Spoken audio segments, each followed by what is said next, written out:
Secretary of Homeland Security John Kelly in his first This Week interview since joining the Trump administration. Good morning, Secretary Kelly. Martha, how are you? Good to see you.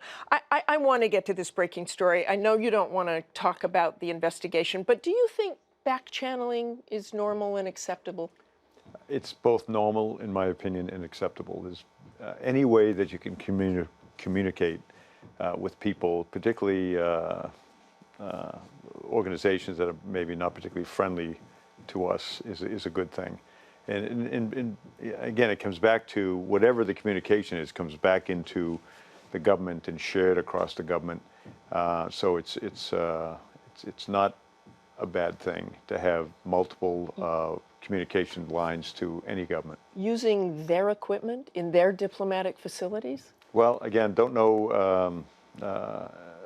I don't know if all of that is true. I would just say that any line of communication to a country, particularly a country like Russia, is a good thing. And again, it comes back into even using their equipment. And I know you don't know whether that's true or not, but I would say I mean, using their equipment that would cause you to be that communication would be considered to be kind of somewhat compromised. But the point is that any line of communication to a country like Russia is a good thing. Let me say though, Kushner was not yet in government, didn't have a security clearance, and was working potentially at cross purposes from people who were still in office. Yeah, I don't know that to be the case. And the Russians had just meddled in our election. Yeah, I don't know that to be the case. But the point is, during the transition process, to open channels of communication with any country, back channel up front is a good thing. Even ones that meddled in our election. I would just say any line of communication. I mean, you consider that as you interact with them, but any line of communication is a good thing. Why would somebody like Michael Hayden, who was director of the CIA, and I know he has been a critic of President Trump, but he knows a lot about these things, why would he say, as we said before, what manner of ignorance, chaos, hubris, suspicion, contempt would you have had to think that doing this with a Russian ambassador was a good or appropriate behavior? Why are you so at odds with something like that? And Mike is a great guy, but I just say any information flow into the government and then considered by the government, I won't criticize that. I don't think it's a bad thing. You consider it in terms of whether it's reliable, but all of these lines of communication are a positive thing in my opinion. You just have to assume, like in this case with the Russians, that it's constructed in a way that they're trying to get you to do certain things. But at the end of the day, it's not a bad thing to have lines of communication across the spectrum. Okay, I want to move to the U.S. threat level after the attack in Manchester. It is Memorial Day weekend. You said this week that we should expect a lot more attacks like the one occurred at that concert venue in Manchester.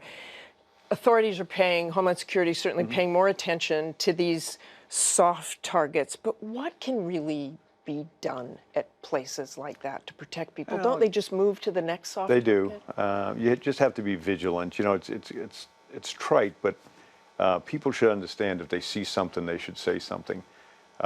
Since I've been in this job 25 days, 30 days, I have called my counterpart in the United Kingdom 3 times to offer my condolences for terrorist attacks, 3 times in 120 days. This is nonstop. They are out there trying to hurt us every day. The good news is for our country, we have not suffered anything like this from external threats since 9/11. That goes to the effectiveness of our military overseas, our CIA, our NSA, and at home, DHS, local law enforcement, FBI. But it's relentless. It's nonstop. They're trying to hurt us every day. You said something this week along those lines. You said if you knew about terrorism, if people knew about terrorism, they'd never leave the house. That is a very frightening statement. Are things getting worse? I wouldn't say worse. I'd say the same. But again, Martha, it goes to this issue of we have unbelievable men and women protecting us every day. We talk about the 1% in the military. There's about another percent of people in law enforcement, DHS, FBI, that are just, they never sleep. We never sleep. What concerns you most right now? Aviation? Aviation. And we have these airports testing out, taking basically all large electronics out and putting them in 10 airports, including LAX. And why those particular airports? Well, because the TSA people that are looking at those bags as they go through the scanner can't see exactly what's in the bag. So now, because their stuff's so full, now in terms of the TSA process, they will ask people to open their bags so they can look inside. So it has to do with how much is stuffed in the bag. And just to be clear, I do want to go to the countries where laptops are banned, and that may spread to other points of departure, Europe possibly, because of the threat. It could, but based on what we did on the 21st of March, that's when I put that protocol in place. Every airport around the country is, okay, what, United States, Kelly, what can we do to raise the level of security so that we don't have to go in that direction? So we're having unbelievable cooperation from the Europeans, the Middle Easterners, the Asians. So we're very definitely going to raise the bar in terms of baggage security. And I just want to close on the matter of intelligence sharing. The British basically temporarily cut off intelligence sharing after the pictures of the device were shown in the New York Times and also the bomber's identity. Right. Your reaction to that, and should those leakers be prosecuted? It's outrageous that was leaked. As I mentioned before, immediately after the bombing, contacted my counterpart in the UK for the third time in 120 days and offered our nation's condolences. And she rightfully then said, thanks for that, now the leak.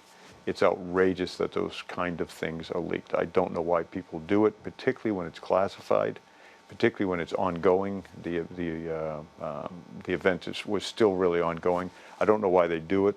It's just outrageous. I have to say that President Trump has constantly criticized the leaks as well, but he reportedly revealed some information to the Russians that came from Israeli intelligence. Former government officials who previously worked for George W. Bush, Elliot Cohen, and Condoleezza Rice called the act appalling. If accidental, it would be a firing offense for anyone else. If deliberate, it would be treason.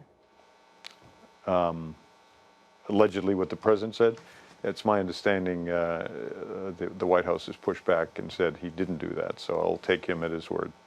On sources and methods, I think they've said.